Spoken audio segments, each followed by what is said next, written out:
رمضان يا رمضان يا نفحة الرحمن رمضان يا رمضان شهر جود وغفران رمضان يا رمضان أعوذ بالله من الشيطان الرجيم بسم الله الرحمن الرحيم والصلاة والسلام على أشرف المرسلين سيدنا وحبيبنا محمد عليه أفضل الصلاة وأزكى التسليم.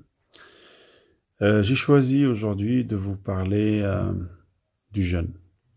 Parce que nous sommes au mois du Ramadan. Le jeûne du Ramadan est un peu particulier parce qu'il y a beaucoup de questions qui se posent dessus. Le premier point, c'est que le jeûne du Ramadan, c'est le quatrième pilier de l'islam. Hein, comme vous le connaissez, l'islam, c'est comme une fondation assise sur 5 piliers. Donc la première, l'attestation du foi. Second, l'accomplissement de la prière. Troisièmement, de l'aumône. Quatrièmement, le jeûne du Ramadan. Et cinquièmement, le pèlerinage pour ceux qui en ont les moyens. Alors, le jeûne du Ramadan est un pilier. Et une fondation non assise sur ces 5 piliers, est une fondation un peu bancale, c'est une fondation qui n'est pas solide.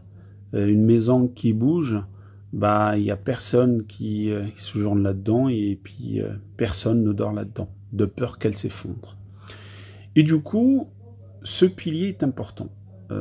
Tout le monde le vit,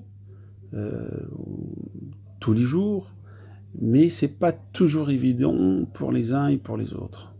Parce que tout le monde ne peut pas jeûner. Tout le monde n'a pas cette chance de jeûner. Alors dans les jeûneurs, il y a différentes catégories, essentiellement 3. Vous avez des gens qui sont en parfaite santé, qui ont la maturité, qui ont les capacités de jeûner et qui sont heureux de jeûner. Pourquoi? Parce que c'est un mois qui nous rapproche du Créateur et puis qui nous permet d'engranger des hasanat et des bienfaits de telle façon à avoir une balance positive qui puisse nous faire rentrer au paradis le jour du jugement dernier. Et cette chance-là n'est pas donnée à tout le monde. Et là, vous avez une deuxième catégorie de gens qui ont toujours cette capacité de jeûner, mais qui veulent pas jeûner parce qu'ils trouvent que le jeûne est difficile, que ça fait perdre des forces, et puis c'est lourd, et puis malgré qu'ils soient musulmans, bien entendu.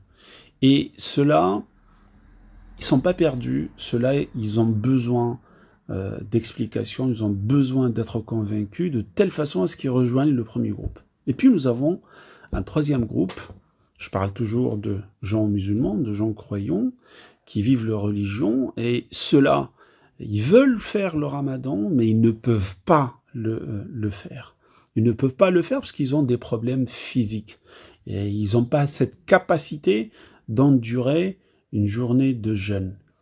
Et vous pouvez poser la question à ces gens-là, de leur dire quelle est leur appréciation du ramadan. Il y en a ceux qui pleurent. Il y a ceux qui nourrissent des regrets matin, midi et soir. Et puis vous avez, en sous-catégorie de celle-ci, des gens qui, malgré leurs problèmes de santé, qui ne leur permettent pas de jeûner, d'accomplir le mois du Ramadan, et qui tentent quand même, et qui essayent quand même. À ceux-là, je dis qu'ils se mettent en danger. Et c'est pour cela qu'avant de jeûner, avant de prendre cette décision-là, il faut qu'ils trouvent une référence qui puisse leur dire s'ils peuvent jeûner ou pas. Et idéalement, un médecin musulman qui a et le pouvoir théologique et qui a et le pouvoir médical. Ceux-là, avant, il y a quelques siècles, ils étaient disponibles, parce que c'était la référence. Les éminents savants musulmans étaient à la fois médecins, ils étaient savants, ils étaient théologiens, ils étaient architectes, ils étaient mathématiciens, ils avaient toutes ces capacités-là. Aujourd'hui, nous sommes en 2021, c'est pas évident. Le médecin, et encore parmi les médecins, vous avez des médecins qui font du médical, et puis vous avez des chirurgiens, et puis vous avez des biologistes, et puis dans les mêmes spécialités, un exemple, en cardiologie, vous n'avez pas que des cardiologues généralistes, mais vous avez des spécialistes de la spécialité. Vous avez des cardiologues qui ne font que de la rythmologie, le rythme cardiaque. Vous avez des cardiologues qui ne font que de l'échographie. Vous avez des cardiologues qui font que de la coronarographie, et j'en passe. Et du coup, aujourd'hui, comme il n'y a pas assez de médecins musulmans parmi nous disponibles et qui ont tout ce savoir théologique, le Conseil européen de la fatwa, il a donné une délibération en ce sens en disant que votre médecin traitant doit être votre référent, parce que c'est celui à qui vous confiez votre santé, c'est à qui vous posez les questions, et celui qui vous répond, et qui vous donne les instructions à suivre.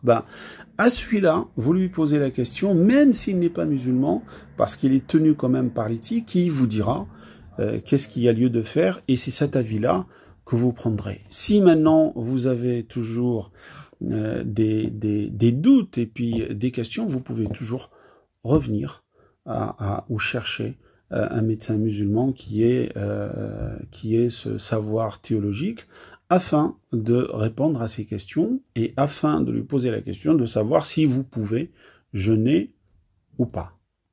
Barakallahu fina wa fikum, et qu'Allah agrée notre jeûne. Wassalamu alaikum wa rahmatullahi wa barakatuh.